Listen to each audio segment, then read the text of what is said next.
Sir Peter last week. Ano pong series natin? Songs in the Night. Alam niyo po, ito po yung mga makita ho natin yung Diyos maging sa panahon na excited tayo, masaya tayo, talagang ganyan, o kaya naman yung bagsak ang ating mga kalooban. Alam mo ho ninyo, ito po yung napaka-importante lalo na sa kasalukuyan nating kalalagayan. And ano po ba itong aralin na ito? Ito po ay mga aralin na hango po sa ilan sa mga salmo sa aklat ng Psalms. Ang Psalms po ay compilation ng songs na ano po yan, na sinulat sa loob ng 1,000 taon ng kasaysayan ng Israel. Mula po sa panahon ni Moises hanggang sa panahon na sila po ay bumalik mula sa exile sa Babylon.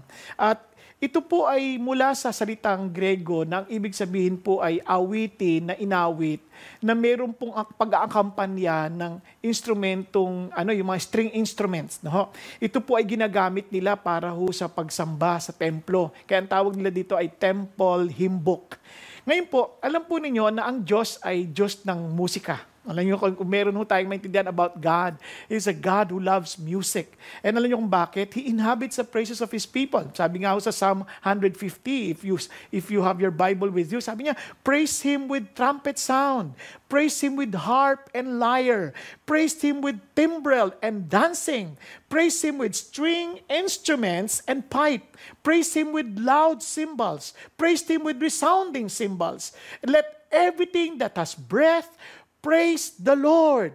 Praise the Lord. Yun po ang mapapansin nyo. Kaya yun ang dahilan kung bakit po when we are filled with the Holy Spirit, we are, one of the characteristics, yung tayo po ay filled with joy, with songs from the heart. Kaya nga ho, pansinin po ninyo, sabi ni Paul, sabi niya, do not get drunk with wine, for that is dissipation, but be filled with the Spirit. And look at the effect. Speaking to one another in psalms and hymns and spiritual songs, singing and making melody with your heart to the Lord. Kasi po, ang Diyos, talagang He loves to hear worship songs, praises song. Kaya ito po ay napaka-importante po sa Panginoon Diyos. Ngayon lang, ito po ang malaking hamon, no? Kasi ito ang problema ho sa maraming tao. Pagka punong-puno na ng problema at punong-puno ng stress, makakakanta ka pa ba? Halimbawa na lang, when we welcome 2020, no? Pumasok po ang taong 2020, ano sumalubong sa atin? Taal, eruption, COVID-19, plane crash. Tapos mayroon pa hong kamatayan ng ilan sa atin, may kamag-anak, mga nasirang relasyon, as in broken relationships, bumagsak ang negosyo, dumating ang Typhoon Ambo, mayroon pa tayo water shortage, nandiyan pa yung kambal na si Judith at si Jonah. Kilala niyo po ba yun? Yung due date at saka Jonah, yung Jonah yung mga utang ngayon, naglabasan na yung mga pasingin. Paano ka pakakanta sa ganitong panahon? But alam niyo, with the Spirit of God, we can sing. With the Spirit of God, we can sing. Kaya nga po, napaka-importante na alam mo na kagad if there is something wrong. Kaya nga, sabi ng Bible, sing a new song unto the Lord. Kaya last week, ang ganda-ganda ng message si Pastor Peter, it reminds us to a song of assurance that if the Lord is our shepherd, our security or our future is secured. At hindi lang yon. Imagine, we will not be needing anything. Kasi the Lord is my shepherd, I shall not want. At ang ending niya pa, surely goodness and loving kindness will follow me all the days of my life. And sabi niya, and I will dwell in the house of the Lord forever. Di po ba ang sarap awitin ng mga ganung bagay? Especially now, in the midst of uncertainty. Ngayon po, tutuloy ho natin ngayon ang aralin na yan. Pero bago ako magpasimula, kukwentuhan ko lang muna kayo. Meron po isang bata, iniyaya niya po yung kanyang mga kaibigan, at sila po ay naglaro sa kanilang bakuran. At doon sa kanilang paglalaro, ang nakakatawa, ang pinaglalaroan ho nila ay isang skunk. Familiar po ba kayo sa ganitong hayop? Wala nito sa Pilipinas, pero sa Amerika, napakarami niyan. Yan po ay ang tawag dyan sa ibang salita ay sting badger. Kasi pag yan ang kanyang weapon, siya po ay para to protect itself, talaga hong magbubugaya ng napakasamang amoy. Sobrang sama ng amoy. Duhang naglalaro yung mga bata, nilalaro itong skunk na ito, dumating yung nanay. Nako, yung nanay naggulat nung nilalaro yung skunk. Sabi niya, ano ba yan? Nako, bakit nyo nilalaro yan? So, naging hysterical yung nanay. So, yung mga bata natakot at nagulat. Kaya nagtakbuhan silang lahat. Dinala nila yung skunk sa loob ng bahay. Itong nakakatuwang pangyayari sa buhay. Minsan yung ating reaksyon sa bagay-bagay ay nagpapalala ng ating sitwasyon at hindi tumutulong sa solusyon. Kaya nga po may I encourage you, wag ho tayong mag-react sa mga bagay na hindi maganda, mga bagay na hindi magandang nangyayari. Let us not react. Let us learn to respond. Alam niyo po kaya ko na ginagamit yung react and respond kasi parang sa gamot, pagka hindi yung katawan mo hindi umaayon sa gamot, nagre-react yun. Hindi maganda ang tama sa inong gamot. But if you are responding, ibig sabihin, you're getting cured or you're getting better. Kaya ho, I want us to learn to respond in the situation that we're in instead of reacting. Now, kaya may I encourage you. Ito pong topic natin ay napaka-importante because we need to learn to be still and know that I am God. Napaalalahan sa natin, we need to be still and know that God is God. Now, alam niyo po, isa sa mga pinakasakit ng mga tao, we get so worried and afraid of so many things in life. Ako man ay ganun din. Minsan natatakot ako, nag-worry ako. When I begin to feel na parang wala akong control sa mga bagay-bagay. Kaya nga po ang worry at fear ay you're playing God kasi you feel wala kang control. And only God has control. Kaya po, pag nawalan tayong control, nag-worry tayo. Kaya nga ho, kapag asawa ninyo o anak ninyo o kaya sino man sa atin, biglang nafe-feel natin parang getting anxious or getting afraid. Sasabihin mo lang, teka, playing God ka na naman, hindi ka Diyos. Kaya nga ho, tandaan ho natin, ang tao, from the very beginning, pa na nahulog ang tao, we always want to be like God. But we are not. We can never be like God. We are created in the image of God, but we are not created to be equal with God. Kasi po, ang atin po ay dapat sumamba tayo sa Diyos. Kaya nga, napaka-importante, itong kanta na to, itong Be Still and Know That I Am God, is from the song Psalm 46. Sa simula pa lang nakalagay dito, for the choir director. So this song was written, ibinibigay ito sa choir director kasi siyempre hindi ito basta binigay kung kanino lang, basta sa choir director to make sure na makakanta to ng tama at kakantahin to ba sa Panginoon Diyos. So obviously, you have to give your best. Now look at this. A psalm of the sons of Korah. Noon po sa templo, mayroon po silang kanya-kanyang assignment. No? Hindi ho lahat ng Levita ay assigned sa pare-parehong trabaho. Iba ho, assign to sing. And ito pong sons of Korah, doon sila na-assign. And pansin niyo po, dito pa lang sa kanta nito, napaka-encouraging na sapagkat yung Korah, dito po yung mga apo, naalala niyo yung mga nagrebelde kay Moses? The Korah, Dathan, and Abiram, remember those groups? Yan. Pero look at God. God is always giving people second chances to remind them na ang Diyos natin ay mapagpatawad at nagbibigay ng panibagong pagkakataon. Kaya nga, meron tayong katiyakan na we can be still, we can be relaxed. Kasi ang ating Diyos ay, yun ang ating kasama. And look at this. A set to Alamoth, a song. Yung Alamoth po, ibig sabihin high pitch. Kaya nga ang isip nila, this song is for the virgin, for the young virgins, yung mga soprano type. O kaya naman sa ibang author, sabi nila, o ibang scholar, sabi nila, this has something to do with the instrument na napakataas nung pinakatono. But nonetheless, mamaya maintindihan ninyo once we understand the whole context of the story and you will appreciate itong Alamoth na ito, bakit itong song na ito was given to Alamoth. Now, a song. Now, look at this. Now, hindi ko muna babasahin sa inyo lahat ng awitin, but I'll just show you something. No, napaka-importante. Itong awitin na to, for us to understand Psalm, ito po ay napupalooban ng mga lines. No? Meron pong tinatawag na colon, then line, then yung pong ganyan. Tapos, ganyan, may section yan. Kumbaga sa prose, meron tinatawag na paragraph. Sa kanila naman, sa Psalm ay strophe. Now, listen to this. Ito po ay, mapapansin nyo, may tatlong bahagi. Para madali natin makita, para maintindihan natin mamaya konti. Papansin niyo, meron pong sela. Yan. Unang bahagi, tapos sa kanta ulit, panibago ulit ng isang linya, meron namang sela. Di ba? Sela. Ngayon, meron na naman sa bandang huli, sela ulit. Okay? So, nahati siya sa tatlong bahagi just to show us paano po ay natin ito babalangkasin at paano natin ito iintindihin. So, yung word na sela, ano bang ibig sabihin niyang sela na yan? Now, para hindi kayo mahirapan, yung word na sela, ibig sabihin ay rest or pause. Now, para sa ating sa Tagalog, madali-dali natin maalala, sala. Pag nagsasala, pahinga, di ba? Sala, ganyan. Kaya, sela. Ngayon, bakit importante yan? Kasi nga, alam nyo, kasi mataas ang tinig niya. Ibig sabihin, static song yan. Mataas eh. Di ba? Nakakarinig na kayong kantang mga matataas, yung mga dati kasi nung panahon namin, yung medyo, siyempre, Kamakailan lang naman yun. Yung mga kantang uso yung mga bumibirit, mga ganyan. Di ba? Ibig sabihin talaga, wow, ando na yung intensity ng song. Yan. Upon this rock, mga ganyan, di ba? Yung mga kantang ganyan. Kaya matindi. Ngayon, mayroong rest yan. May rest. Hindi yan patinding intensity, kailangan ng rest. Kasi yun yung time to pause and think, to meditate, to ponder, and to understand. Teka muna, why will I be singing this? Kaya importante ho yun. Now, look at this. Yun din yung part na you have to be still. Ayan. Now, itong pinaka-verse na ito yung ating pong ating pong pinagkuhanan ng pamagat. Sabi nga na, cease striving. Yung word na yan is be still. Look at this. And know that I am God. I will be exalted among the nations. I will be exalted in the earth.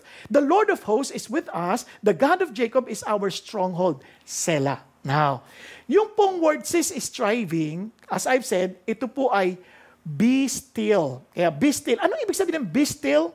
Tulad na sinabi natin, cease striving. Ang kulit, ano? Pero anyway, be rested, to let go and let God. Ibig sabihin, huwag mo ipilit.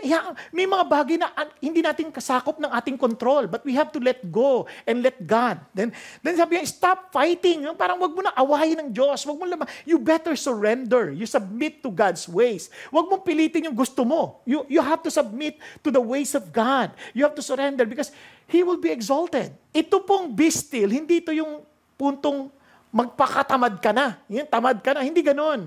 You can be still in the midst of the storms. You can be still in the midst of war. Bakit? Because you believe that there is someone who is higher, who is in control.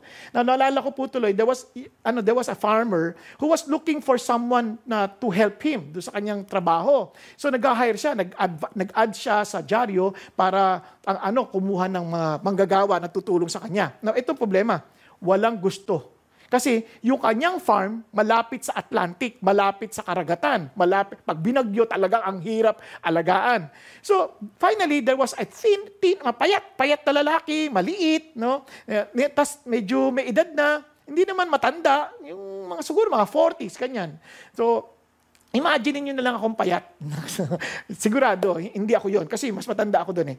Ngayon, ito na, no? Nag-apply. Sabi niya, nagdududa yung may-ari, tatanggapin ko ba to? Kaya ba nito yung trabaho? Sabi niya, okay. In-interview niya, sabi niya, ano maaasahan ko sa'yo? Sir, maaasahan niyo kung makakatulog ako pag may bagyo. Ha? Grabe naman ba namang klaseng trado? Ano ibig sabihin nito? So, hindi niya intindihan. Anyway, kinuha niya pa rin. So talaga nagulat naman siya. Talaga itong mama, ang ganda magtrabaho, ang sipag. So, he was very, very impressed. Until one time, merong bagyo. And in his surprise, nung narinig niya, lakas ng hangin. Tapos siyempre, lumabas siya kasi nagwo-worry siya eh. Pinuntahan niya, natutulog yung farmer. Sabi niya, kinatok niya, bakit ka natutulog mga bagyo? Sir, di ba sabi sa inyo, natutulog ako pag bagyo? Gusto niya nang palayasin, agad-agad. Sabi niya, kapal ng mukha nito ah. Pero alam niyo po, pero pinigilan niya yung sarili niya. Natulog ulit yung farmer eh. Tapos sa paglabas niya, tingnan kung ano nangyari, nagulat siya. Nakaayos lahat ng bangka, nakaayos lahat ng mga tanim, talagang tinakpan, preparado. Talagang kaya naman siya mapanatag kasi nagawa niya na yung dapat niyang gawin. Ibig sabihin, prepared siya maging sa bagyo. Yan. Kaya yung be still, hindi necessarily katamaran, yung parang okay na, wag na tayong gumawa, hayaan mo na lang yan, pwede na yan, hindi ganyan. Pag sinabi natin be still, na kahit sa gitna ng ating pagpupunyagi, panatag ang ating puso, hindi tayo nag-aalala, hindi tayo stressed, at alam natin na merong Diyos na may control ng lahat ng bagay. Kaya if you know that God is in control, we can be still. Ganda ho ng outline na ginigay sa atin ni Pastor Peter kanina umaga. Kaya yun din po ang ating pong outline. Kaya remember in 3R, ano po yan? That God is our refuge, that God is our rescuer, and God is our rest.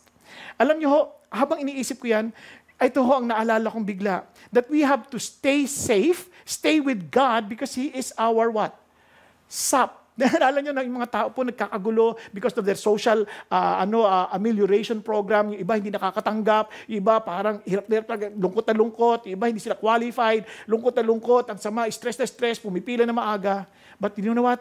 God is our sure sap. Anong ibig sabihin ng sap? Remember that God is our shelter because He is our refuge. That God will send His angel to rescue us because He's our rescuer. Di ba? Yung kaya angel, o kaya naman, if He will not send an angel, He Himself, the great Alpha, would come to rescue us. At hindi lang yon, He is our peace. He is our peace. Why? Because He is our rest. Kaya naman, we can rest because He is our peace. Kaya He is our real sap, the sure sap. Kaya let me repeat, be still, because God is our refuge, God is our rescuer, and God is our rest. Let's start with refuge. Remember that God is our refuge. What does it mean? Let's go to the Psalm. Sabi niya, God is our refuge and strength. And sabi niya, a very present help in time in trouble. Therefore, we will not fear. Sabi niya, kung God ang ating refuge, sa Pilipinas medyo mahina, hindi natin masyado ma-appreciate yung word na refuge. In fact, pati yung Tagalog dito malambot. Like ang Tagalog dito is silungan o kaya kanlungan. So medyo alanganin. Kasi yung refuge sa atin, wala talaga tayo yung matinding tower, matindi yung strong tower o kaya stronghold na matatakbuhan. Bakit kailangan ba yan? Tingnan nyo, pakinggan nyo ha. In the present help in trouble, yung word na trouble is, parang squeeze in. Yung parang hindi mo na alam kung anong gagawin mo. Parang sikip ka na. Yung talaga hindi mo na alam. Parang hindi mo na alam paano ka makakahinga. Parang ganyan. So therefore, sabi niya, therefore, if He is my refuge, God is my refuge, therefore, we will not fear. Yun ang kanyang conclusion. Hindi dapat tayo matakot because God is our refuge. Ano ba tinutukoy nito? Dito pa lang sa unang bahagi, mapapansin niyo may mga words na though the earth should change, and though the mountains leap into the heart of the sea, parang napipicture mo na kagad, kahit ano pa mangyari sa mundo na to. Yan, napipicture mo na kagad. Tapos sabi niya gano'n, kahit yung bundok talagang maanod na sa dagat. Ganyan. So sabi niya gano'n, though its waters roar and foam, kung dagat biglang talagang lalaki, parang nai-imagine mo na kagad yung tsunami, then though the mountains quake, naintindihan mo na kagad na may earthquake or may volcanic eruption, at its swelling pride, wow, rest. Sabi niya gano'n, we will not fear. Now listen, sa natural calamities, wala tayong control dyan. Kaya mo pigilan yan? Kaya nga ang tawag dyan, acts of God or acts of nature. Hindi mo kayang pigilan yan. Now listen to this. Kahit hindi mo kayang pigilan yan, kung meron kang matatakbuhang silungan or refuge, wow, panatag ka. Pero kung sakali, imagine mo ito yung bagyo. Laking bagyo, parating. Pero ang silungan mo ay ganyan. May pag-asa ka. Now listen, pagkatapos ng bagyo, katulad ng nangyari sa Yolanda, sirang-sira yan. But imagine, sa Israel at sa kasaysayan nila, meron sila naintindihan kaya nga ang city ng Israel merong wall. At ang kanilang mga muog, bato talaga. Kaya nga, imagine a stronghold like this. Kahit anong lakas ng bagyo na yan, kaya yan. Kaya niyan. Kaya nga, sabi sa Proverbs, sabi niya, the name of the Lord is a strong tower. Tingnan nyo ha, the righteous run to it and are safe.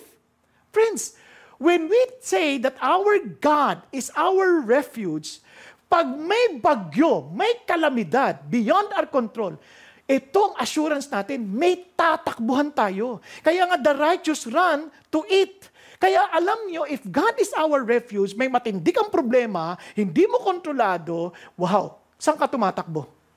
Sinong silungan mo? Di ba? Kaya nga sabi ng Bible, tinan nyo ang liwaliwanag, sabi niya, my soul wait in silence for God only, for my hope is where? From Him. He only is what? My rock. Yan nga, and my salvation, my stronghold, yun yung my refuge. Sabi niya, I shall not be shaken. Hindi ako mayayanig. Bakit? Tibay ng tinatakbuhan ko. Oh God, my salvation and my glory rest. The rock of my strength, my refuge is in God. Ano ito malungkot na realidad? Minsan ng mga Christians, ang refuge sila, hindi Diyos eh. Ang refuge nila, minsan yung kanilang kayamanan, yung kanilang kakayanan, yung kanilang talino. Lahat yun mabuti, pero it's not enough. There is only one where we can run to. Minsan, pagka may problema tayo, agad-agad, text tayo sa kaibigan, text tayo kung... Pero last nating tatawagan ang Diyos. Agad-agad nag-iisip na tayo ng solusyon, but last nating pupuntahan ng Diyos.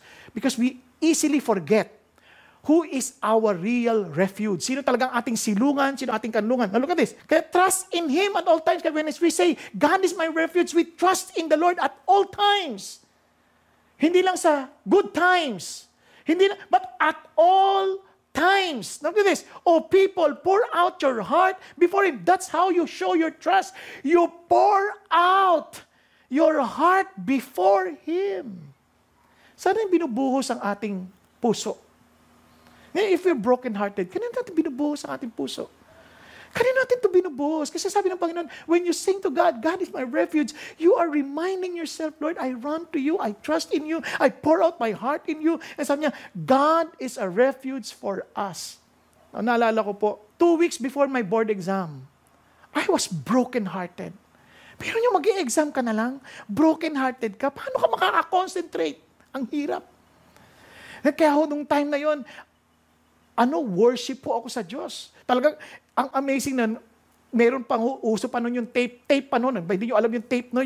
Kasi, mga CD o kaya na ngayon, yung mga MP3 na, or, yun, tape pa. Yung, mayroong pinipindot pa yun, may rewind, may ganyan, no?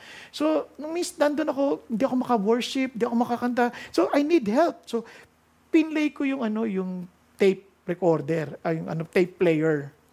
So, pinlay kong ganyan. Ang tugtog ganito. Jesus, you're the sweetest name of all. Parang, wow, I love this. Truly, Father God, you're the sweetest name of all. So, sige, teka, ulitin ko, rewind ko. Meron yun automatic music search to. Ni-rewind ko, pak! Ibig sabihin nun, pag ni-rewind mo, magpe-play na agad pagkatapos ng rewind. Aba, ang nag-play ganito. We have come into this place to magnify the Lord and worship Him. Sabi ko, pero siyempre, hindi ko pa napansin yun. Pero sabi ko, yes, Lord, let me magnify your name. Let me worship you. Pero sabi ko, hindi to, mali. Nirewind ko ulit. Tinodo ko na. Hindi ko na nilagay na automatic music search. Total, unang kanta naman yun. Tinodo ko na. Aba, nag-play. Let's forget about ourselves and magnify the Lord and worship. Sabi ko, hindi yata, sira ata itong, player ko. Pero sabi ko, yes, Lord, help me to forget about myself. Help me to honor you. Tapos, in-stop ko ulit. Tapos, teka muna, Lord, medyo iba na pakiramdam ko. Kinikilabutan na ako kasi parang nakakabay. So, pinlay, di-rewind ko na naman todo. Saka ako pinlay. Ayun na, Jesus, you're the sweetest name of all. So, to make the long story short, nakapag-worship na ako, nakalimutan ko na yung pangyayari, natapos ko na lahat, reverse na. Wala yung kantang, let's forget about ourselves and magnify the Lord. Wala yun. Wala yung we have come to this place to worship. Wala yun.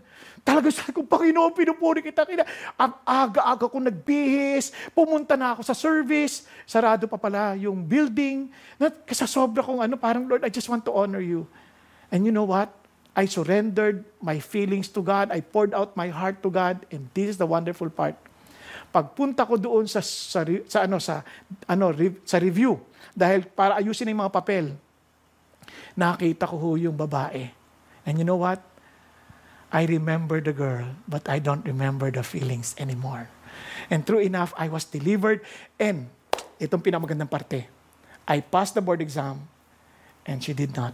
Hindi, joke. Hindi ako masaya, hindi siya pumasa. Pero at least pumasa ako. But one thing I thank the Lord is, you still have a song to sing because you have a refuge to run to. Kaya nga sabi ng Bible, I have become a marvel to many.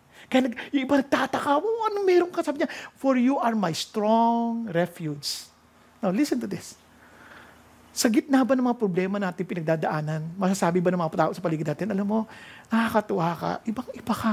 What makes you so calm? What makes you so joyful? Bakit ang saya-saya mo pa rin? People would wonder and say, wow, alam mo, kakaiba ka, kakatuwa ka. What's your secret? Because, Lord, you are my strong refuge. Alam niyo ho, hindi ako ganito, trust me. I was a warrior. Kaya nga ako naalala ko nung naglaro ako dati ng basketball sa Christian Athletic Association of Philippines. May naagawan akong bola. 27 years old ako lang noon, ha? Nagawa akong bola. Pag-agaw ko ng bola, ang laki-laki nung mga kalaban namin. Pag-agaw ko ng bola. Di pagkatapos nung laro, sabi ba naman nung kalaban namin, kasi dating nasa professional basketball. Sabi niya, "You're still strong, ha?" Sabi ko, tindi naman ito. Kasi tingin niya sa akin, mukhang matanda na ako. Parang at that time, I look like 50. Kapag tinatanong ako ng mga panahon na yun, mga 27 lang ako. Tatanong, ilang taong ka na? Pag sinabi ko 50, gaganon lang sila. Ganun pala, kaya pala. Ganun lang. Pero at that time, 27 lang ako noon. Kasi I was a very warrior guy. Lagi akong anxious, lagi akong stressed. And buti na lang as the Lord teach me little by little to trust Him and to really run to Him as my refuge. Ayan, nag-aabot na rin yung edad ko. Di ba? Kaya napaka-importante. And I remember in Matthew, for example, behold, there arose a great storm on the sea.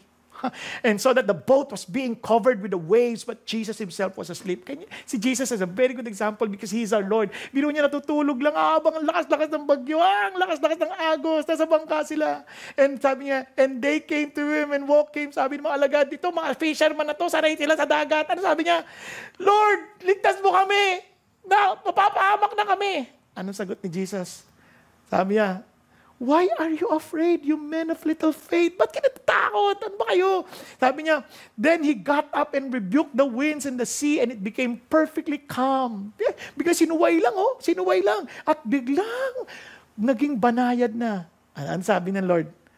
And the men were amazed and said, what kind of a man is this, that even the winds and the sea obey Him? Alam niyo bakit maraming tao natatakot? Because they don't know Jesus. They don't know God. And I pray that if you don't know Jesus, and kaya minsan wala tayong matakbuhan, may you also ask the same question. What kind of man is this? And this is the kind of God we're serving. Who is the God who understands us because He became human. He's a God who understands what we're going through. He can empathize with us because He became man. Now listen to this. Kaya nga yung word na God is my refuge is from the word Elohim. It's the same name, Elohim, plural. Diba? Ang singular yan is El. Same Elohim, yung sa Genesis 1:1. Ano yan? God, Elohim, plural, created, bara, the heavens and the earth. Bara, singular. They are the triune God involved. He is our refuge. The triune God is our refuge. Ang ganda, He's a God the Father, God the Son, and God the Spirit. And kaya sabi niya, let us make man in our image. When they were talking, let us make man in our image. Why?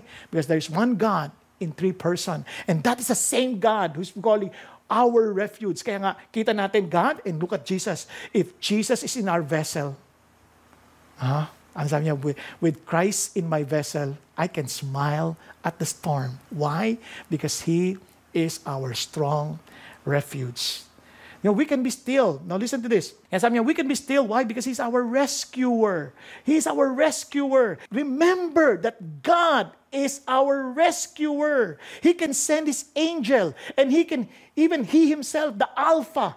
Remember, the Alpha and the Omega, He Himself will rescue us. In times of trouble, masarap pong maiisip natin there are some people who would rescue us. But sometimes yung mga nagre-rescue sa atin, nakakatawa.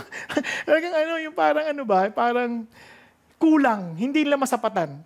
Tingnan niyo lang po ito. Somebody sent me this. Ito po, siyempre mabait naman, matulungin, di ba? Nakita niya yung sasakyan. Uy, walang driver.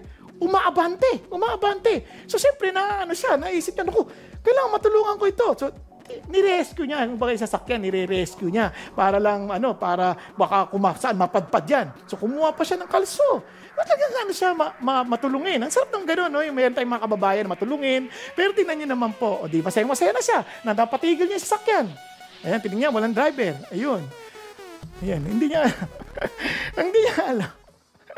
Kapahaba ka ng dinulot niya, hindi tulong eh. Alam niyo minsan, sa kagandahan ng ating loob, maraming tao, tumutulong sila. No? Pero sa halip na matulungan sila, lalo pa sila napapahamak. Lalo napapahamak yung tinutulungan nila. Kaya alam niyo po, minsan, the reason why God wants us not to become indispensable to any human being, because it does not help them to know God. Kaya nga sabi ni Oswald Chamber, if you become indispensable in the life of any human being, you are no longer doing the will of God. Bakit? Because no one else should be indispensable in the life of any human being. Walang sino man na dapat yung hindi pwedeng mawala sa buhay ng isang tao? Si God lang. Ang asawa natin mawawala. Ang anak natin mawawala. We cannot depend on them. Yes, thank God for them. But we cannot depend on them. We cannot depend on our company. Hindi tayo pwede umasa sa kumpanya. Bakit? Thank God for the companies, but pwede sila magsara. Di ba? Kasi walang indispensable sa mundo. Si God lang. Kaya God is our refuge and strength. Look at this. A very present help in trouble. Talaga, on time. He never gets late. He come on time and He helps in the nick of time and exactly what we need. Now, ito sabi niya, yung eksaktong kailangan natin. Though the earth should change. No? Kaya exact siya. And therefore, we will not fear. Now, let's continue. Lalagpasan natin, tingnan niyo po, punta tayo sa pangalawang bahagi. Ang sabi niya, there is a river whose streams make glad the city of God. Ito yung mga bagay na hindi mo basta-basta pigilan. Kanina, kalamidad. Ito naman, the holy dwelling places of the Most High, God is in the midst of her, she will not be moved. Yung city, yung lungsod, referring to Jerusalem, referring to the Mount Zion. Hindi, yan yung, sabi niya, lungsod ng Diyos. And itong nakakatawa, sabi niya, river, wala namang, doon, ilog doon eh. May mga stream, pero walang ilog doon. Kaya sabi niya, ano ibig niya sabihin nito? Now, tingnan niyo ha, God will help her when morning dawns. Pag nagbukang liwayway na, tutulungan ng Diyos. Ito po, may sinasalarawan dito. Doon niyo maintindihan bakit yung alamot. Papakita ko sa inyo mamaya konti. Sabi niya, itong Diyos, kahit na limited yung resources ng city, ano sinasabi nila? The God that we are serving, who is in the midst of the city, nasa kalagitnaan ng lungsod, He can take care of the land and water it. You make it very fertile. Maaring walang ilog doon, but the God who can even make the desert a spring of living water, yan yung Diyos na aming muog. Yan ang aming kanlungan. Yun sabi niya, the rivers of God are full of water. Grain grows because you make it grow. Kahit wala kang nakikitang ilog doon sa paligid ng lungsod, pero merong ilog ang Diyos. Merong rivers ang Diyos na punong-puno ng tubig. Kaya nga, even sa future, pinakita ng Panginoon kay John, yung sa Revelation, pinahayag niya yan. Ito sabi niya, then He showed me a river of the water of life. Diba? Clear as crystal. Coming from where? From the throne of God and of the Lamb. Now, there will no longer be any curse. And the throne of God and the Lamb will be in it. And His bondservant will serve Him. Pinapakita niya, here is my God. He has resources that we do not know. That's why He can rescue us. Kahit yung akala mong wala na, parang wala ng pag-asa, wala ng source, wala ng gamit, wala ng ilog, meron si God. Meron siyang mga bagay na hindi mo alam kung saan niya kukunin dahil siya ang may-ari ng lahat ng bagay. Kahit sa panahon natin, parang we seem to be seeing no way. God can make a way. Naalala niyo sila Moses? Wala nang tatawiran. And sabi ng Lord, tumawid ka sa dagat. Hinati ng Diyos yan because God will make a way when there seems to be no way. Yun yung kaya sabi niya, this is how God rescues His people. Look at this. The nations made an uproar. The kingdom stuttered. He raised His voice and the earth melted. Pag nagsalita na ang Diyos, tunaw ang kalupain. Sabi niya, the Lord of hosts, look at the words, yung Lord of hosts, ibig sabihin niya, commander of the army of the heavenlies. Host, sabi niya, is with us. Yung mga angelic armies ng Panginoon Diyos. He is the commander-in-chief. And look at the words, and the God of Jacob is our stronghold. Selah, pahinga ulit. Rest. Remember this. Now, ito ba, anong pinipicture nito? According to some scholars, they said, itong kanta na to is dahil din dun sa pangyayari ng maraming deliverances na experience ng Israel. Panahon ni Jehoshaphat, panahon ni Asa. Pero ang pinakamalapit ay yung karanasan ni Hezekiah kay Sennacherib. Ito po ang nangyari. Sa Chronicles, sabi niya na when Hezekiah saw that Sennacherib had come and that he intended to make war on Jerusalem. Remember, ang tinutukoy niya yung river? Look at this. He decided with his officers, kasama ng kanyang mga pinuno, nagdesisyon sila at mga mandirigma, to cut off the supply of water from the springs which were outside the city, and they helped him. Kasi ang isip nila, kaya pupuntahan na si Sennacherib kasi bado sa tubig. Pero sabi niya, kahit putulin natin yan, our God has a different supply. Hindi siya limited sa supply natin. Niya. So many people assembled and stopped up all the springs and the streams which flowed through the region, saying, why should the kings of Assyria come and find abundant of water? So sa madaling salita, talagang ininsulto sila ni Sennacherib, kung ano-ano pinagsasabi, but si Hezekiah encouraged the people by saying, sabi niya, "Be strong and courageous. Do not fear or be dismayed because of the king of Assyria, nor because of all the horde that is with him. For the one with us is greater than the one with him." Ibig sabihin, kahit ang dami niyang mga hukbo, wala yan. Sabi niya, kasi yung kasama natin ay mas dakila kaysa sa mga kasama niya. O, tuloy tayo. Sabi niya, "With him is only an arm of flesh, but with us is the Lord our God to help us and to fight our battles." You see, because He is the refuge, He is the rescuer, God will fight our battles. And the people relied on the words of Hezekiah, king of Judah. Now sabi ni Sennacherib, "Huwag kang maniwala kanyan, niloloko lang ni Hezekiah, wala siyang magagawa, walang Diyos na makatutulong sa inyo sapagkat sinira na namin lahat ng mga Diyos." Kasi yung utak ng mga taga-Assyria, yung mga Diyos-Diyosan nila, yung mga bato, nakalimutan nila, yung Diyos ng Israel ang may likha ng langit at lupa. Now, kaya nga naman, ano nangyari? Si Hezekiah, look at this, they run to their rescuer, called 911, they prayed to God, nanalangin sila sa Diyos, and look at the word, and God gave them a promise. Ano sabi niya? Sa Isaiah, "Then Isaiah the son of Amos sent word to Hezekiah." Remember, when God speaks, the earth melts. Sabi niya, saying, "Thus says the Lord God of Israel, because you have prayed to me about Sennacherib, king of Assyria." Yan.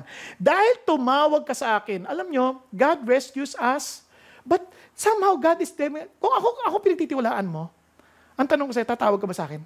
Yan. Maraming sa atin, di naman tayo tumatawag agad sa Diyos eh.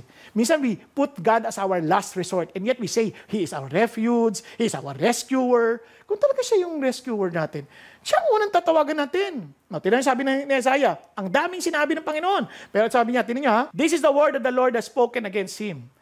She has despised you and mocked you." The virgin daughters of Zion. Naalala niyo, Alamot?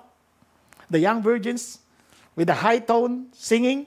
Ito yon. "She has shaken her head behind you. The daughters of Jerusalem." Alam niyo kasi, pag atake ng normally ng mga kaaway, ang unang nabibiktima ay mga virgins kasi sila yung kinukuha, gagawing asawa, alipin, ganyan.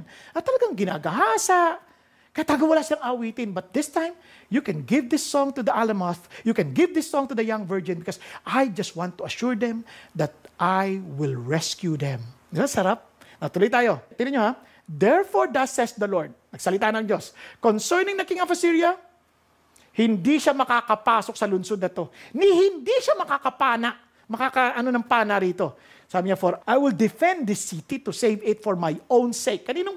Sabi niya, alang-alang sarili ko. Ibig sabihin, dahil I am in the midst of the city, I will protect the city. Nasa gitna ako ng lungsod. Paalagaan ko ito, pag-iingatan ko itong lungsod na ito. Tingnan niyo, sabi niya.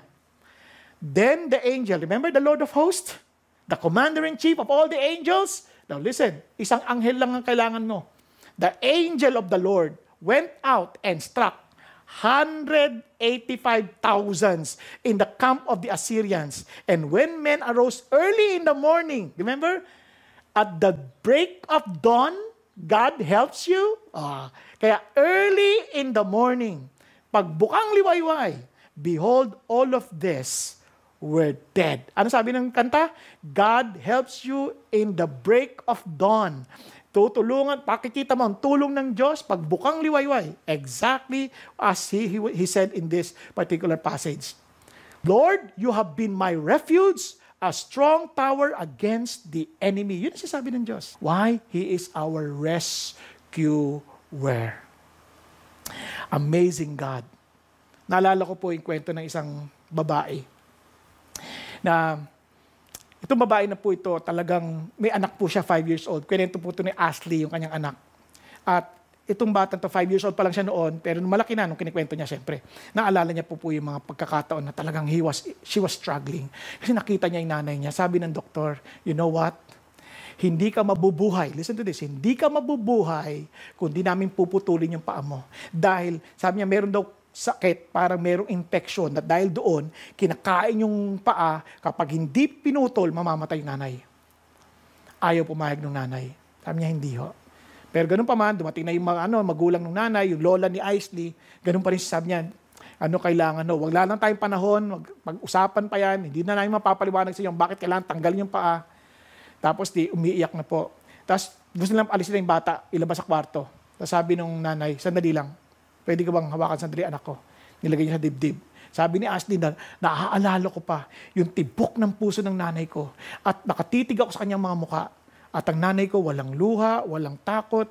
At sabi niya, alam mo anak, tatandaan mo to, ikaw ay regalo ng Diyos sa akin. At dahil ikaw ang regalo ng Diyos sa akin, sabi niya, importante ka. Dahil may sakit ako, endometriosis. Hindi ko po alam exactly ano talaga yung sakit na yan, pero sabi sa akin, hindi ako magkakaanak. Pero anak, alam mo, pinag-pray kita. Dahil sila'y doktor, hindi sila Diyos. Pinag-pray kita at nagulat silang lahat. Paglipas ng maraming taon, bigla akong nagkaanak. Nabuntis ako, hindi pa sila naniniwala. Sinabi kong buntis ako. Sabi niya, hindi, ano lang yan. Dahil lang sa isip mo yan. Parang guni-guni mo lang yan. But they were very surprised nang naisilang ka. And alam mo, hindi papayag ang Diyos na mamatay si Mami dahil binigay ka sa akin. Dahil alam ko, pinapaalaga ka ng Diyos sa akin at lalaki ka na makikita ko. Makikita kong lalaki ka at lalaki ka ngayon. Sabi niya ganyan. And alam niyo po, tsaka dinala na siya sa operating room. Hindi makalimutan ni Ashley. Alam niyo nangyari? Paglabas ng mga doktor, hindi ho namin pinutol ang kanyang paa. Kinayod lang namin ang kanyang harapang paa dahil ayaw niya po. At alam niyo, paglipas na ilang panahon, nakita ho nila yung papel. Sabing ganon, ang sinulat ng nanay niya pala nung araw na yon. Sabi niya, they are not God, they are doctors. Only God can take my life from me. And true enough, nung nabasa nila yon, nilagay nung nanay sa pagitan ng kanyang paa, yung sulatin, at niyakap niya ang kanyang anak. Ang sabi sa kanya, anak, tingnan mo na ang ating Diyos, ang ating tagapagligtas. At nung pagtingin niya sa paa niya, mayroong uka. Just to remind them that our God is our rescuer. Ang pangatlo is we can be still because God is our rest. Sarap, di ba? Remember that God is your rest. He is our peace where we can find rest. Come, behold the works of the Lord, who has wrought desolation in the earth. He makes wars to cease to the end of the earth. He breaks the bow and cuts the spears in two. He burns the chariots with fire. Tingnan niyo po ng mabuti. Kanina, inatake yung city ng Jerusalem, ng katulad ng haring Sennacherib. Hindi mo mapipigilan yan? Hindi mo mapipigilan ang mga kritisismo laban sa'yo? Hindi mo mapipigilan yung mga atake laban sa'yo? But, you know God is your rescuer. You just focus on God. Ngayon, yan din ang magdudulot sa ng kapahingahan. Lalong wala kang control pag mayroong global warfare, may global pandemic. Tingnan nyo. Sabi, He breaks the bow and cuts the spears in two. He burns the chariots with fire. Now look at the words. The works of the Lord, who has wrought desolation. Pati si God mismo ang gumawa at nagpahintulot ng mga kaguluhan na ito, pinahintulot na niya yan. He makes wars to cease to the end of the earth. Kahit anong gulo niyan, kaya niya pigilan yan. And He breaks the bow and cuts and spears and burns the chariots with fire. Alam niyo ba, ang buong bayan, they're doing everything against God. And look at the words. Why are the nations in an uproar and the peoples devising a vain thing? The kings of the earth take their stand, and the rulers take counsel together against the Lord and against His anointed, saying, I will tell you something, sabi ni God. He who sits in the heavens laughs. Tinawanan lang sila. Sabi niya, the Lord scoffs at them. Then He will speak to them in His anger and terrify them in His fury, saying, but as for me, I have installed my king upon Zion, my holy mountain. And look at the words. I will surely tell of the decree of the Lord. He said to me, sabi niya kay sa kanyang anak, you are my son, today I have begotten you. As of me, I will surely give the nations as your inheritance, and the very ends of the earth as your possession. Alam niyo, the whole world. Seemingly, they're acting against God. Kaya minsan tayo, nagre-react din tayo. Sabi natin, ang labo nila, bakit ganyan na? Naku, nakakatakot na. Parang they're all working against us. Okay, magalala? God is still God. Tinatawanan nga lang niya yan eh. Sabi niya, you shall break them with a rod of iron. You shall shatter them like earthenware. No, grabe, no? And now, therefore, sabi niya, O kings, show discernment. Take warnings, O judges of the earth. Sa halip na kayo'y lumaban, you worship the Lord with reverence and rejoice with trembling. Dapat nga, magtuwa kayo na mayroong panginginig pa, paggalang. Sabi niya, do homage, galang nyo, sambahin nyo yung anak, that He not become angry and you perish in the way, for His wrath may soon be kindled. Ito ang pinakamasarap na pagpapala ng mga sumusunod at gumagalang sa anak. Referring to Jesus. How blessed are all who take refuge, look at the words, refuge in Him. Parang pareho yung tema. At ito sabi niya, kaya nga, cease striving. Suko ka na, huwag ka na lumaban sa Diyos. Huwag ka na lumaban. Kasi bakit? And know that I am God. Unawain mo, ako ang Diyos. If you stop striving, if you are still, then you will know who God is. At hindi lang yon. If you know God, for sure, you will cease striving. Para siyang nagbabaliktaran. Tapos sabi niya, I will be exalted among the nations. Even if you try to put me down, sabi niya, I will still be exalted among the nations. I will be exalted in the earth. And minsan tayo mga Christian, may tendency rin tayo, akala natin kaya natin pagtanggulan Diyos. Hindi, wag mo na subukan pagtanggulan Diyos. Kaya ng Diyos pagtanggulan kanyang sarili. Just do what He tells you to do. You just submit to what He tells you to do. Wag ka siyang tulungan. Parang si Sarah, tinulungan niya si God para daw magkaanak na kagad. Binigay si Hagar, o di ba problema, patuloy. Wag mong tulungan ng Diyos. You just trust God. Relax. Be still. Submit to His ways. Di ba? And sabi niya, tinan nyo and I will be exalted in the earth. Sabi niya, the Lord of hosts is with us. The God of Jacob is our stronghold. Selah, pahinga na naman. Now, ano sinasabi ng Diyos? I know that I am God. Now, may papakita ko sa Diyos. Sabi niya, that men may know, from the words, kailangan makilala natin ng Diyos. Kaya tayo mapakali, hindi natin kilala si God eh. Kaya natin, mas makapangyarihan tayo sa Diyos, o kaya mas makapangyarihan ang kaaway ng Diyos, o kaya ang demonyo, mas makapangyarihan sa Diyos. Hindi totoo yan.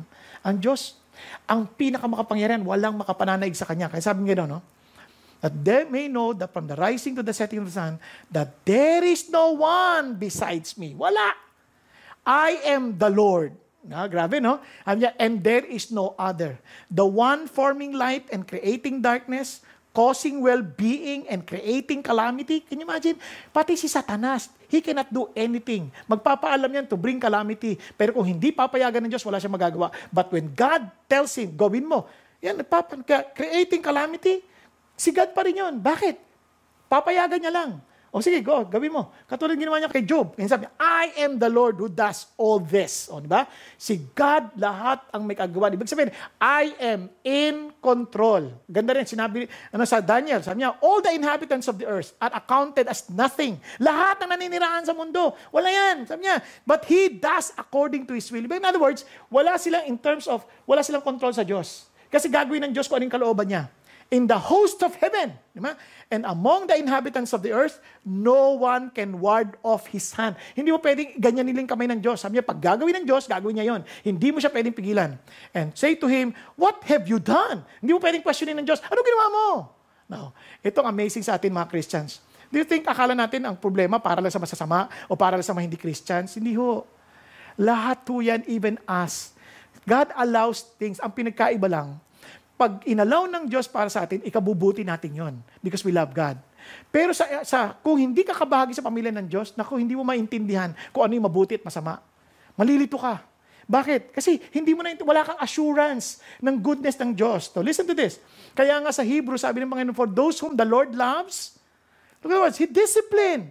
He scourges. Yung same scourging ng Panginoon sa Kristo. Every son whom He receives. Pag tinuring kang anak at alam ko ikaw ay anak ng Diyos, nako, didisiplinahin ka niya. Hindi pinaparusahan, tinetraining. Sabi niya, for they disciplined us for a short time as seemed best to them. Remember the earthly fathers, earthly parents, dinidisiplina tayo. Yung akala nilang mabuti sa atin. Pero si God, He disciplines us for what? Our good. So that we may share His holiness. Amazing God. Tandaan niyo to, walang bagay na inalaw ng Diyos na hindi ikabubuti ng kanyang mga anak na nagmamahal sa Kanya at lumalakad ayon sa Kanyang kalooban. Nililinis tayo ng Diyos. Sinasanctify niya tayo. Bakit? Para tayo maging ganap, yung image ni Jesus Christ maging ganap sa atin. That the holiness of Jesus makita sa atin, ma-perfect sa atin. Amazing si God. Kaya doon ka nagiging rested. Na pag may nangyaring parang seemingly hindi maganda sa iyong pananaw, hindi maganda sa iyong kaisipan, pero isang bagay lang makatitiyak ka. Mabuti sa atin. Dahil alam natin mayroong Diyos na napakabuti, mapagmahal ng Diyos, makapangyarihang Diyos, pero napakabuting Diyos na ang hangad ay ikabubuti natin. Let's go back. Cease striving and know that I am God. Meron pa akong iiwan sa inyo baka makalimutan. Alam niyo ba itong word na know? Hindi ito na, dahil ko alam tungkol sa Diyos. Hindi. Magugulat kayo, yung word na no from the Hebrew, yada. Alam niyo bang same word was used with this verse? Sabi dito sa Genesis, now the man had relations with his wife. Alam niyo bang had relations with? Ang word na yan is yada. Same word. Kaya nga nakakagawa, sabi niya, when you want to know God, if you are, kasi utos yan eh. Sabi niya, cease striving, be still, and know God. What does it mean? Have relationship with God. Hindi yan no lamang na, wow, I know about God, that this is like this. No, may relasyon ka ba sa Kanya? Yan. Kasi you'll never be satisfied or you'll never be secured. Him being our refuge kung wala ka relasyon sa Kanya. You'll never know that He's a rescuer kung wala ka relasyon sa Kanya. Di ba, sarap nun eh, my husband rescued me. Kasi may relasyon ka para I will do everything to rescue you. I will do everything because you're my daughter. Because you're my son. I will do everything to rescue you. Yung ganun ba? Eto ho, ganun. Because of the relationship, you are so rested. Now, tinasabi ng Lord, si Jeremiah, let not a wise man boast of his wisdom. Let not the mighty man boast of his might. Let not a rich man boast of his riches. Wala kang magmamalaki dyan. Why? But let him who boast of this, that he understands, and yadami, knows me, related with me, that I am the Lord who exercises loving kindness, justice, righteousness on earth, for I delight in these things, declares the Lord. Ang tanong, do you know your God? Do you know the Lord? Command po yan eh. Look at that. Say striving and know that I am God. Have relationship with God. Because remember this, huwag mo ipilit yung gusto mo. These people, they were fighting God. And sabi niya, tigil mo na yan, you surrender to me because I will be exalted among the nations. I will be exalted in the earth. Huwag natin isipin na parang tayo ang mesaya ng mundo. Parang pagka ang isip mo ikaw ang tagapagligtas, mesayad ka, hindi mesaya yun. No, listen, ito na napaka-importante tatandaan natin. No? Instrumento lang tayo ng Diyos. No, hindi tayo, alam niyo, nakita ko na to, anything can be taken away from us in a snap. Anything. Wala kang pagmamalaki. Talino, mag-Alzheimer's ka lang, wala na. Pag-isipan niyo. Yaman, magbumagsak lang yung stocks, tapos ka na. Magsara lang yung bangko, tapos ka na. Masunog yung wala, tapos ka na. Magsara pa yung insurance, wala na. O anong yaman mo? Wala. Wala tayong pagmamalaki. Si Job, he lost everything, including his children, in a snap, in a day. Kaya wala tayong pagmamalaki. Kaya nga, let us boast instead that we know God. No matter what happens, thank you, Lord. You are my refuge, you are my rescuer, and you are my peace. You are my rest. Kaya ho, masabi niyo, Father Bo, may problema ako eh. Ano? Dami kong pagkakamali sa Diyos. Baka sawa na siya sa akin. Huwag ko kayong mag-alala. Alam niyo bakit? Because our God is a merciful God. Tinasabi niya, the God of Jacob.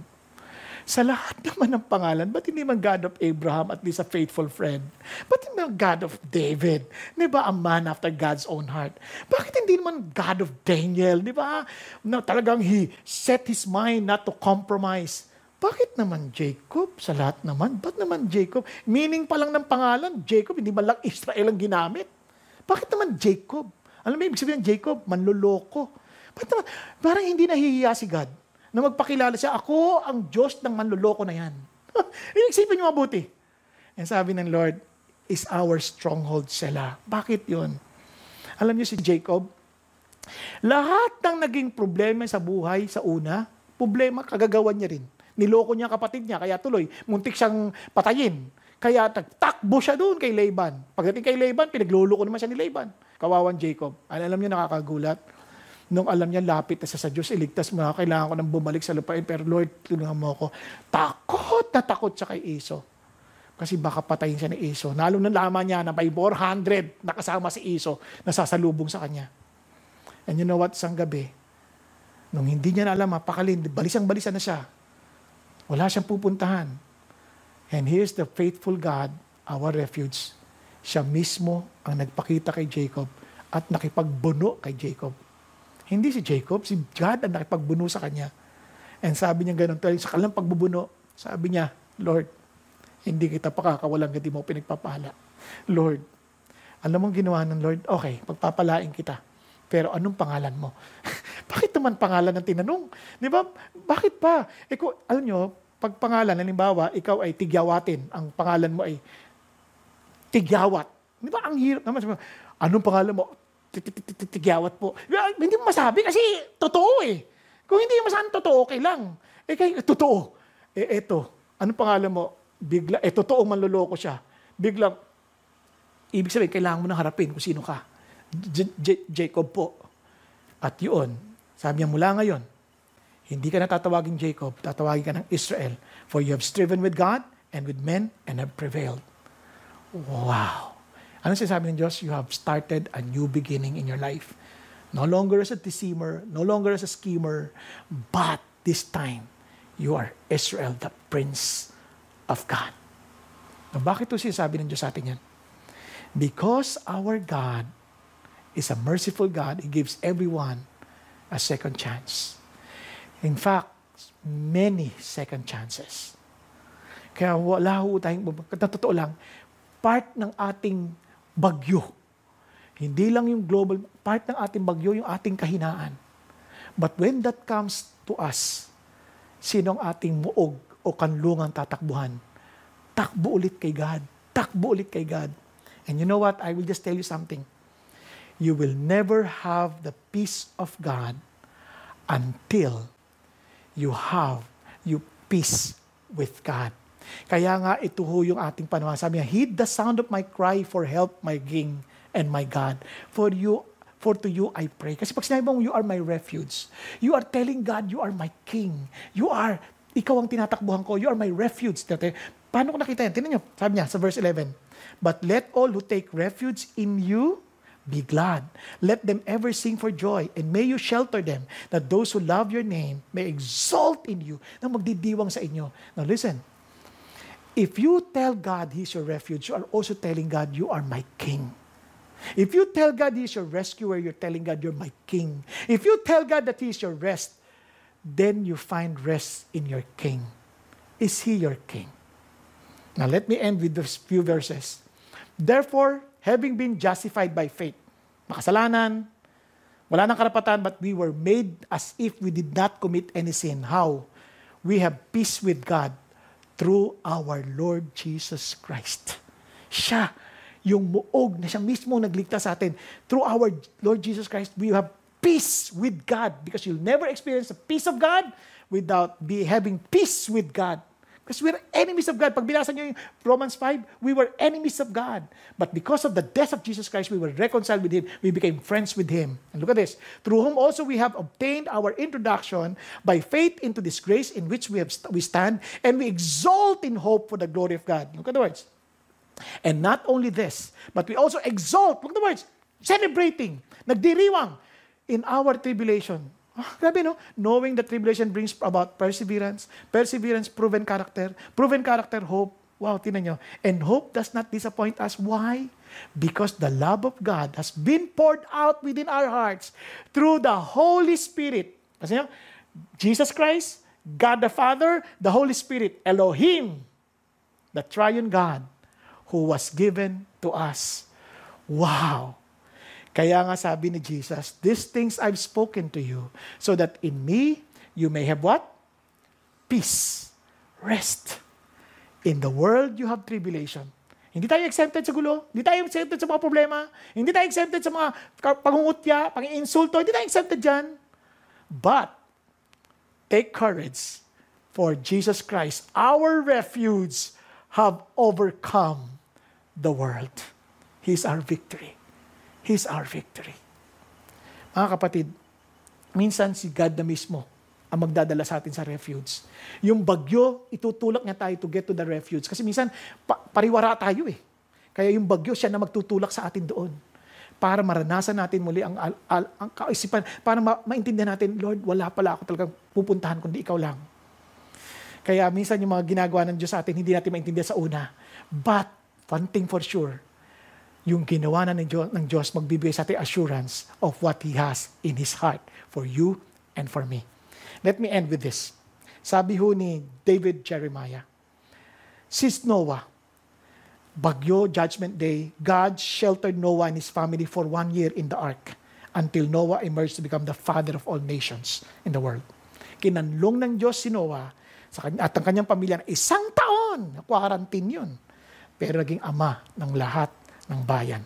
Si Jacob, dahil sa kanyang kinanlong siya ng Diyos sa kanyang uncle na si Laban. 20 years later, may bago na siyang pamilya, meron siyang bagong kayamanan, at may bago siyang pagkakinanlan. Siya ay Israel, ang bagong pangalan ng pili ng Diyos ng mga tao. Alam niyo po, si Joseph ganun din. Kinanlong siya mula 17 years old hanggang 30 years old. Bakit? Para siyang isinelter po, nilagay sa isang refuge, para siyang dalawa lang ng Diyos pag-uusap, to prepare him to become the Prime Minister of Egypt. Alam niyo, ganun din si Paul. Si Paul nakulong. Una sa Arabian Desert, para pagbalik niya, preacher of the gospel. Pagkatapos nakulong sa Rome, ano nangyari?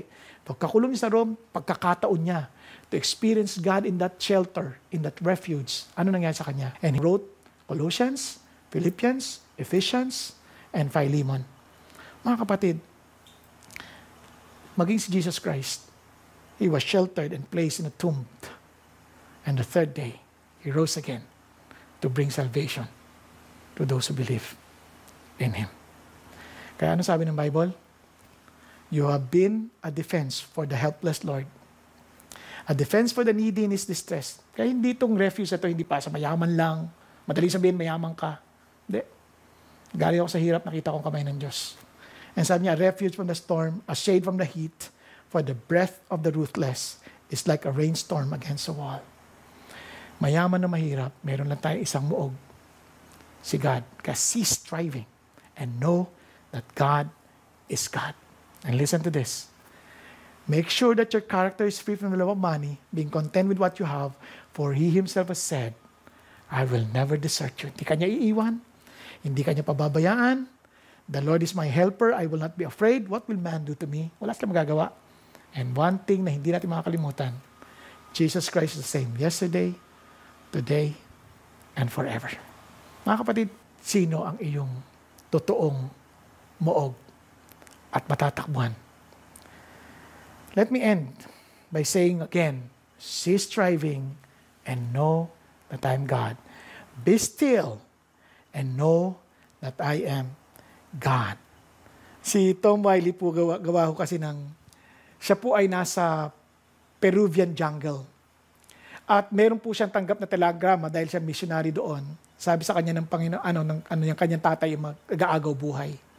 So nagmadali po siyang bumiyahe. Ang problema po, na habang nandun sila sa kagubatan, naligaw ho sila. Yung kanyang guide, nalito. Ikot sila lang, ikot na sila. Hanggang nag-init na ho ang ulo niya. Sabi niya, ano ba ito nangyayari sa akin? Sabi niya, bakit ganito? Nakakalimutan niya hong magsela. To be still. Nakakalimutan niya, teka muna, may Diyos ako. Takbo siya. He remembered that his God is his refuge. He remembered that his God is his rescuer. He remembered that he can find peace in God. And true enough, while he was praying, he sensed a peace that surpasses all understanding. Talagang binabalutan para siyang niyayakap. Unknowingly, meron pang 2 babae nagpe-pray para sa kanya dahil inaantay nga pa niyang pagdating. And true enough, after that sense of peace, bigla niyang napagtanto paano yung daan palabas sa Peruvian jungle. At nakaabot siya bago malagutan ng hininga ang kanyang ama. At bago nangyaring mamatay ang kanyang tatay, nakakilala ang kanyang ama sa Panginoong Jesucristo dahil binahagi ni Tom Wiley anong ginawa ni Jesus sa krus para sa kanyang ama. And it was a great celebration before the death of his father. Why? Because God is our refuge, He is our rescuer, and He is our rest. Be still and have a relationship with God. Know that He is God. Tayo pong lahat ay yumuko sandali at pumikit. Mga kapatid, hindi ko alam kung anong pinagdadaanan mo. Pero sa pagdadaanan mo, anumang dilim, may problema man, hinahabol ka man ni Judith o ni Jonah, o kayo naman ay paaring na wala ka ng trabaho, na dami mo iniisip, may anak ka, ano na gagawin mo? Ang tanong lang ito, sino ba talagang hari ng buhay mo? Siya ba yung kanta sa puso mo nagsasabing, God, you are my refuge and my strength, my very present help. Siya ba yung kanta ng puso mo, masasabi mo, God, you are my rescuer, the Lord of hosts, who is with us? Masasabi mo bang siya yung iyong kapahingahan? Na kahit ano pang pinagdaanan mo ng nakaraan, siya yung pahinga. That is, you have to cease striving and know that He is your God, and He is the God of Jacob, your stronghold, your very stronghold. Siya ba ang iyong Panginoon? And remember this, when you say He is your God, He is your refuge, He is your rescuer, and He is your rest, you're also saying, you are my King. Ang tanong, nagpapasakop ka ba sa Kanya? Talaga bang inaamin mo na kailangan mo ng hari? Masabi mo, pagharian mo ako, Panginoon Diyos. Na talagang masasabi mo, I seek first His kingdom and His righteousness. Kung kaya, I don't need to worry about anything because all these things shall be added unto me. Because He's my King. He'll provide for His people. He is not just a king, He's a good king, a powerful king. Nothing is impossible with Him. And He cares for His people so much that He was willing to die on the cross to save His people from their sins. Kapatid, siya ba ang hari mo? Kung hindi pa siya ang hari ng buhay mo, bakit hindi ka lumapit sa Kanya? Alam mo sabi ni Jesus, halika, kayong mga nabibigatan, napapagod, kayong mga nabibigatang halika, lumapit kayo sa akin at bibigyan ko kayo ng kapahingahan. Ano sabi niya? Napakaganda paalala niya. Matuto ka sa akin dahil ako'y mahinahon at mapagpakumbaba. Kunin mo ang aking pamato. Bilang ako, ikaw ang magiging magpapastol. Ikaw ang gagamitin ko na magpapastol ng aking taniman. Kunin mo aking pamato. Ako maging master mo. At huwag kang mag-alala, ang aking pamato ay magaan at madali, eksakto para sa iyo. Because I know you, I created you, and I know exactly what you need. And I will protect you, for I am your refuge, I am your rescuer, and your rest. Kapatid, halika, lumapit ka. Tanggapin mo ang imbitasyon ni Kristo. Huwag kang magmayabang. Huwag kang cease striving and start to be still and have a relationship with your God. Kung yan ang loobin ng iyong puso mo, just as I did long before, ito sabi ko sa Panginoon Jesus, Panginoong Jesucristo, pagod na po ako, patawarin niyo po ako. Pinilit ko pong mabuhay sa sarili kong paraan, trying to figure out kung paano po ko aayusin ang buhay ko. But Lord, suko na ako. I am ceasing to strive. I want to be still in you. I want to surrender to you. Gusto ko pong makipag-isa sa inyo. Gusto ko pong, Panginoon, tinatanggap ko po ang imbitasyon ninyo na lumapit sa inyo at kunin ang inyong pamato bilang pagkilala na ikaw na ang aking hari, ikaw na ang aking master, ikaw na ang aking Panginoon. Salamat po, Panginoong Jesucristo. Natapat kayo sa iyong pangako. Nasabi niyo, sino man tumawag sa inyo, inyo pong ililigtas. Salamat po. Kaya Panginoong Jesus, salamat na namatay kayo sa krus ng Kalbaryo para sa aking kasalanan at salamat muli kayo nabuhay. At dahil dito, lahat ng sinabi mo, tinatanggap ko dahil alam kong totoo ka. Dahil ikaw ang katotohanan, ikaw ang buhay, at ikaw ang tanging daan tungo sa Ama. Maraming salamat po aming Panginoon. At ngayon naman dinadalahin ko po, Panginoon, ang bawat isang narito, bawat isang mga nakikinig aming Ama. Iba-iba ang aming mga hamon sa buhay. Ito man ay natural na kalamidad. Ito man, Panginoon Diyos, ay mga pangungutya, mga atake ng ibang tao na hindi namin kontrolado. O kaya naman ang pandaigdigang epekto, o pandaigdigang, Panginoon, consequence ng kasalanan. Salamat po, Panginoon Diyos. Hindi namin kontrolado, pero kayo na siyang aming refuge, na siyang aming silungan, na siyang aming kanlungan, na siyang aming Panginoon Diyos, tagapagligtas, rescuer, na sa aming kapahingan at kapayapaan. Salamat. Salamat na marirelax kami, mapapanatag ang aming loob, at ito'y pagkakataon namin, lalo namin kayong makilala, lalong lumalim ang aming ugnayan sa inyo, lalong maunawaan namin kayo nga ang aming Panginoon at ang aming buhay. Salamat po, pagpalain yung mga tao sa pangalan ni Kristo Jesus. Amen at amen. Ngayon mga kapatid, bago po tayo maghiwa-hiwalay, gusto ko lamang pong iwan sa inyo ang ilang mga katanungan na pwede nyo pong pag-usapan, di lang magkakasama dyan sa pamilya ninyo, mga kasama nyo sa bahay, o marami sa inyong maliit na grupo. Ito po yung mga tanong. When you encounter problems, what do you usually do? Ano bang ginagawa mo pag may problema ka? Kaya sa tuwing ikaw may suliranin, may problema, ano ang iyong madalas gawin? Yan.